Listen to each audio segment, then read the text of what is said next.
Good morning, good afternoon, good evening, folks. Michael Zuber, one rental at a time. It is Tuesday at 9 o'clock Pacific, and that means we talk with Omar, the real estate entrepreneur. How you doing, sir? Pretty good. What's happening? What's up, everybody?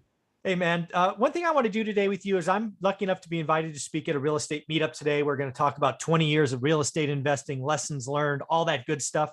I want to bring up one slide, and it's the slide about lessons learned post-crash. So I'm going to share with you my bullets. Okay. I want to get your feedback, and I also want you to add to the list. I'm going to be taking notes because, again, one of the reasons I talk to 8 multimillionaires is because everybody experienced different things. So let me bring it up. You ready? Let's go. Okay, here we go. Should be up in a minute. There we go. I will collapse that, make that a little smaller, make this a little bit bigger. Okay, so lessons post crash. So think like 2010, 11, 12, right? So not during the downturn. We're talking about when we're bouncing off the bottom. Okay. Okay.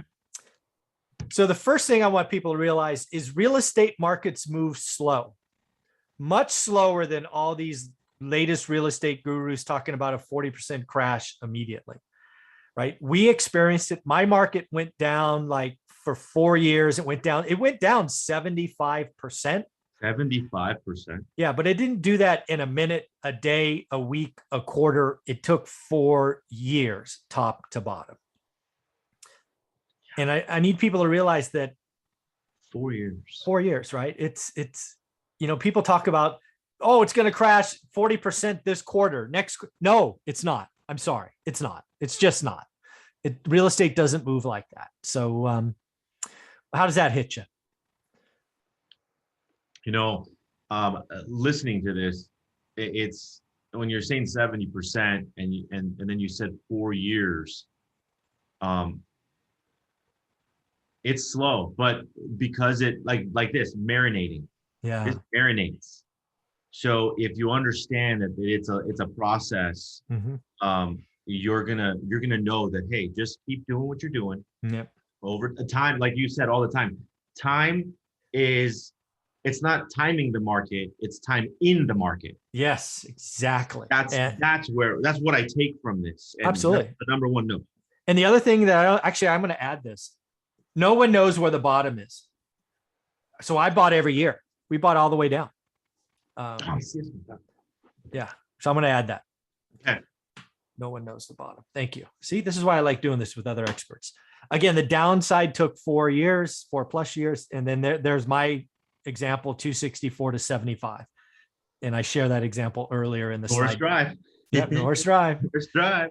Yeah. And then the run up can last decades, right? So Norris Drive retrades at 75, I think in 2000, I think it was 2009, whatever it was, 2008, 2009. But then from there, Norris Drive just this year, 2021, this year got back to above 264.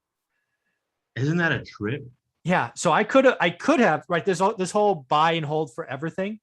I would have sat on this thing. And again, remember, Norris Drive was an alligator at this point, right? Because I refied it. It's like, God damn it, stupid.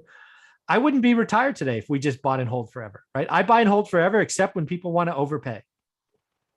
If you want to overpay, yeah, please overpay. I will sell everything I own if you want to overpay. I promise. 30, 40K over. Let's go. Yep, let's go. And again, it takes decades, right? The downturn was 4 years, but the upturn, like from 75 back to 264, was what would that be, like 12 years? And it's 12. Yeah, it's crazy. Rents follow values. This is a big deal for me, right? So as values were going up, values move first. Again, because I'm in residential, right? So that happens first, and then rents follow, right? So values skyrocketed 2020. Now rents are exploding 2021. Exploding. Yeah, it's pretty crazy. Yeah. All right. The crash, right? The last crash, when you go back and look at it, was a horrible debt structure, adjustable rate mortgages, pick a payment loans. People got greedy. I should add to this speculation. I got to add speculation. Speculation and greed. Yeah, greed. Oh, greed's even a better word. Greed. Greed. I'm going to add greed to this. Thank you. Perfect. So again, a lot of people tell me, right? We both invest in California, right? How many times have you been told you're stupid for investing in California? All the time. all the time. Like, what are you, an idiot? Man, you should go out of state. You should go out of You state. should go to Texas. I hear Texas all the time. And I'm Go to like, Texas. okay.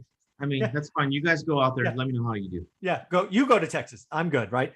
And again, I won't lie, we looked at other markets when we were 1031ing out. We had to make a choice: do we stay or do we go? We obviously chose to stay, but that wasn't without looking. We flew to Texas, San Antonio, Austin, Dallas, Denver, Vegas, but nope. We did. For us, it was we didn't want to rebuild the team. Boots on the ground. Right. It was hard. And that's the hardest part. Boots on the ground. That's the hardest part, especially because, we invest in Arizona. Yeah. And it took a little bit, but we have a team now, so it feels a little bit better. But yeah, you're absolutely right. My team here, boots on the ground, California. Absolutely. Yeah. Paramount. And again, I want people to realize we've been adding rentals nearly every year. I think there was maybe 1 or 2 years in the 20 that we didn't actually buy something, but we were looking every year. Real estate investing is a game that you could do your entire life. And just because we got, to financial freedom doesn't mean we stopped. Does that make sense? Yeah, totally. Yeah. So I think that's the last. Oh, I got one more. Oh, that's this one. Oh, this one's bomb. Look at that. Inflation is your friend when you have fixed rate debt, right?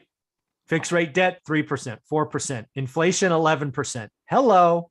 Thank you very much, Mr. Inflation. Yeah, and that's what's happening. Or that's Absolutely what has happened. Yeah, and will continue, I think, for a couple of years to come. Yeah, inflation is going to be a lot more. It's going to be higher than the rate. Oh, so yeah. Buy everything. But yeah, how much do you want? Right, all of it. Be careful. Yeah. No negative cash flow, no appreciation. Don't bet on appreciation. Cash flow day one. So any other thoughts about, when you go back and you revisit 2010, 11, 12, other thoughts you might want to add to that slide or tweak? Yeah. In 2010, 11 and 12, I wish I would have bought more. There you go. And understand that, seeing everything in my market, just like Michael's market, we dropped 75% as well. Yeah, I thought so. Similar market. I mean, your house, which is, what's the name? Norris Drive, is my Viento. Oh, there you go. Okay, 280 it sold for the previous year, and then it was bank owned, and then I bought it at 40. Oh, so it was stupid, absolutely incredible. It was super fake money, super fake value, but doesn't matter. And what is it today? Yeah. Now it's literally the way it is now with no inventory. It's 265, 270. So just like Norris Same Drive. deal. Yeah, same deal. Just like And so the only thing I would say is understand that increase or that decrease, and then understand what it took decades to get back to where it was. And in 1 year, it's over. Yeah. It drops. So it's a long-term hold, guys. And so I'm curious, do you still own that house today? 100%. He's like, damn right I do. And doing the math, I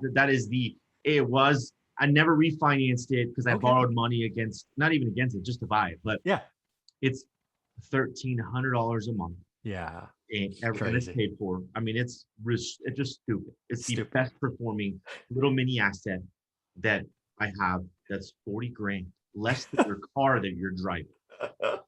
It's retarded. Yeah, that's very cool. Well, dude, thank you very much for doing this. We have 2 hot episodes next, complacency number 2, and then celebrating the journey number 3. But thank you for going through this with me and sharing your experience. How can people follow you? Reach out to me, guys, at Omar_Alfaro. That's my IG handle. Or shoot me an email, Omar@omaralfaro.com. Thank you, buddy. Appreciate it. Thanks, man.